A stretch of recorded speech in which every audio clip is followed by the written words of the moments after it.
Hello सांग माने स्वागत करछु आम यूट्यूब रो फास्ट ब्लॉग को। एमती जो वर्षा पाग होउची कुआड़े बुलिया को जीवा कुआड़े इच्छा नहीं, बस खाई पी घरे शो। ठीक यही समय हठात बुलिया को इच्छा है कुली भाईंकर। खाई पी शोइथिबा समय रे हठात फोन आसिला कुली भाईंकर, कहले चल जीवा बुलिया कुआड़े जीवा भाबू भाबू हठात मन को आसिला छतिया अभिमुखे। तो आम बाहरी पड़ू छतिया अभिमुखे। आसतु आम सह बुलीजिए।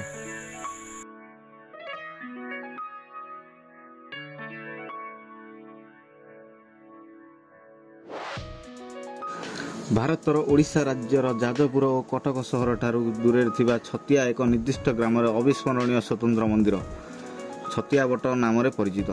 हिंदू धर्मर अन्यतम सम्मानित देवता मानक मध्यरु विष्णु धर्म एवं भगवान जगन्नाथंकर यार योगदान यह आध्यात्मिक महत्वपूर्ण स्थान करिपारछि, जहाँ यह स्वतंत्र करिथाए। यह होछि कल्की किंबा भगवान विष्णु 10 अवतार पई उत्सर्गीकृत किछि मंदिर मध्यरु गोटिए, जहाँ हिंदू विश्वास अनुसार भविष्यत रे उत्पन्न हेबो। आसंतु एही आकर्षणीय मंदिर इतिहास, स्थापत्य और महत्व विषय रे जानिबा।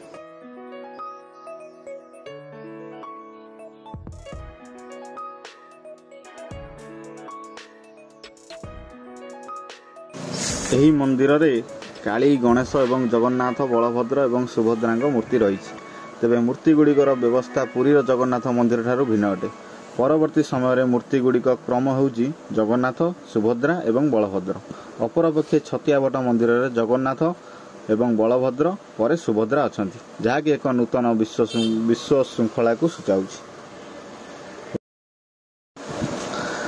छतियावट मंदिर विष्णु धर्म एवं भगवान जगन्नाथ सह मिलित होगा प्रसिद्ध एवं यह 15 शताब्दीर ओडिया विष्णु साधु अच्युतानंद दास कार्य एक प्रमुख स्थान अधिकार करिछि। लोकप्रिय विश्वास अनुजाई अच्युतानंद दास लेखा अनुजाई भगवान जगन्नाथ तांको कल्की अवतार रे तांको भाई एवं भौणी सह छतिया रे रहिबे।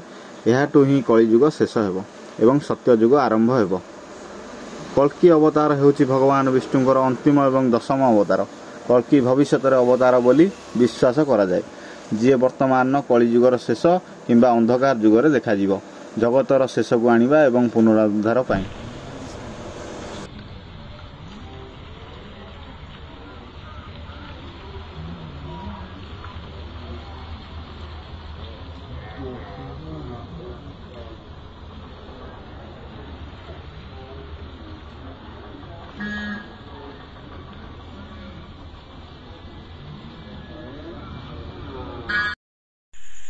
मंदिर बुलाबुली सारी फेरिया समय राति अंधार हो जाता।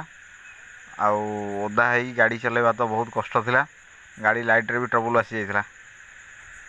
से भगवान दयारू आम सी भले भले आसी घरे पहुँची जाइए। ये समाप्त है आम छोट ब्लॉग टी।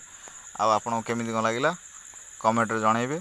लाइक सब्सक्राइब तो आप करेंगे ना कौन? हाँ हाँ कर दियो।